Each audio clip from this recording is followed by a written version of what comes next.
오늘 한반도 평화안전보장 특별위원회 제1차 회의를 시작하는데 제가 사회를 맡도록 하겠습니다. 오늘 이 자리에 오신 의원님들 잘 아시다시피 어제 새벽이었습니다.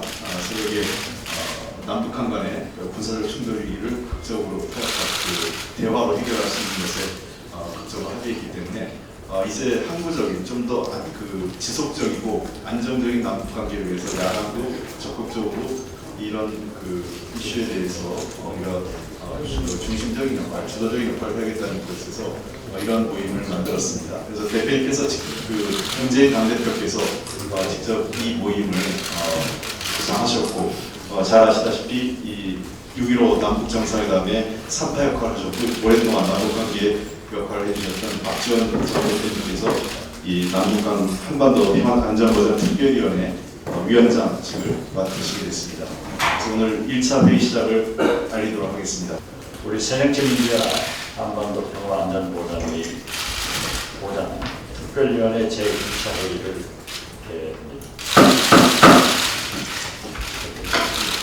그러면 문재인 당대표께서 인사 말씀 있으시겠습니다. 네, 남북이 최악의 상황을 피해서 대화의 길을 선택한 것은 매우 자랑스럽고 다행스러운 일입니다. 이번 남북 합의의 가장 큰 성과는 계속 대화하기로 한 것입니다. 이 모멘텀을 잘 살려나가야겠습니다. 한편으로 이번 사태를 통해서 우리는 우리의 분단 상황이 얼마나 위태로운 것인지, 지금 우리가 누리고 있는 평화가 얼마나 희약한 것인지 다시 한번 실감할 수 있습니다. 평화와 안보를 튼튼히 하는 일은 지금부터가 시작입니다. 여기에는 여야가 따로 없습니다. 오늘 출발하는 일강 한반도 평화안보 특위가 앞장설 것입니다. 박지원 의원님께서 기꺼이 특위위원장을 맡아주셨습니다. 다른 설명이 필요하지 않을 것 같습니다. 당 안팎을 통틀어서 최적임자라고 생각을 합니다. 진심으로 감사드리며 또 함께해 주신 우리 의원님들께도 감사드립니다. 우리에겐 민주정부 10년의 경험과 성과가 축적되어 있습니다. 국내 정부와 참여정부 시절 남북관계를 획기적으로 발전시켜 여주와 협력으로 공동 번영의 길을 개척했던 전략적과 노하우가 있습니다. 또한 시간이 지나고 상황도 바뀌었지만 튼튼한 안보가 모든 것의 대전제라는 기본 원칙 또한 결코 변하지 않았습니다. 하지만 우리 당의 안보는 그저 평화를 지키는 안보가 아니라 적극적으로 평화를 만들어 나가는 안보라는 점에서 새누리당의 안보와 근본적인 차이가 있습니다. 우리 경제의 활로를 만들어내는 안보라는 점에서 차원이 다르다고 말씀드릴 수 있습니다. 앞으로도 우리는 튼튼한 안보 위에서 평화와 공동 번영의 길을 가겠습니다. 한반도 신경제 구조를 그리고 경제 통일의 길을 열겠습니다. 한반도 평화안보 특위가 맨 선두에 서주시기를 기대합니다. 감사합니다. 네, 감사합니다. 다음은 이번에 한반도 평화안전보장 특별위원회 위직을 맡으신 박지원 전 대표님께서 인사 말씀하시겠습니다.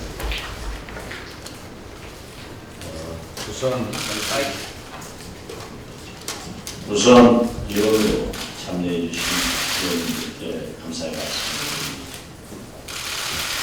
오늘 회의는 이번 남북 간 고위급 회담에서 합의된 6개 사항을 실천하기 위해 분당 차원에서 앞으로 어떻게 대응할 것인가, 그리고 향후 한반도 평화안보 특별위원회는 어떻게 구성하고 운영될 것인가에 대해서 의원님들의 고견을 구하는 자리라고 생각합니다. 나는 의견을 드립니다. 이번 남북 고위급 협상은 타격은 한반도의 긴장을 완화하고 대화를 통한 교류협력을 이루어가는 남북 모두가 윈윈하는 좋은 착한 합의라고 저는 생각합니다. 그러나 김관진 청와대 안보실장, 북한의 황구영서 총정치국장 등이 이번 협상 당사자들이 협상 과정의 합의 내용을 설명하면서 서로 다른 해석을 하는 것에 대해서는 이런 또 다른 갈등을 유발할 수 있기 때문에 우려를 표명하고 서로 자제하자 이런 말씀을 드립니다. 남북 당국은 협상에 대한 국내 정치용 발언을 차지하고 6개 합의 사항의 실천을 위해서 즉각 가시적이고 실질적인 조치를 취해야 한다고 말씀드립니다. 아울러 일부에서는 이번 합의문에서 북한의 재발 방지 파괴 격자 허점이 있다는 지적을 하고 있는데 이러한 지적은 충분히 할 수 있고 또 옳은 지적이라고 할 수 있습니다.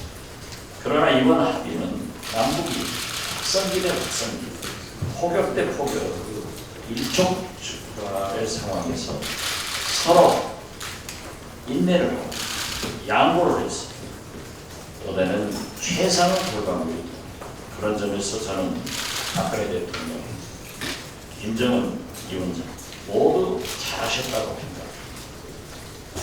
제가 2000년 남북 정상회담 특사로 활동할 때 북경에서 남북 정상회담을 사전에 합의했던 4판 합의문에 대해서도 당시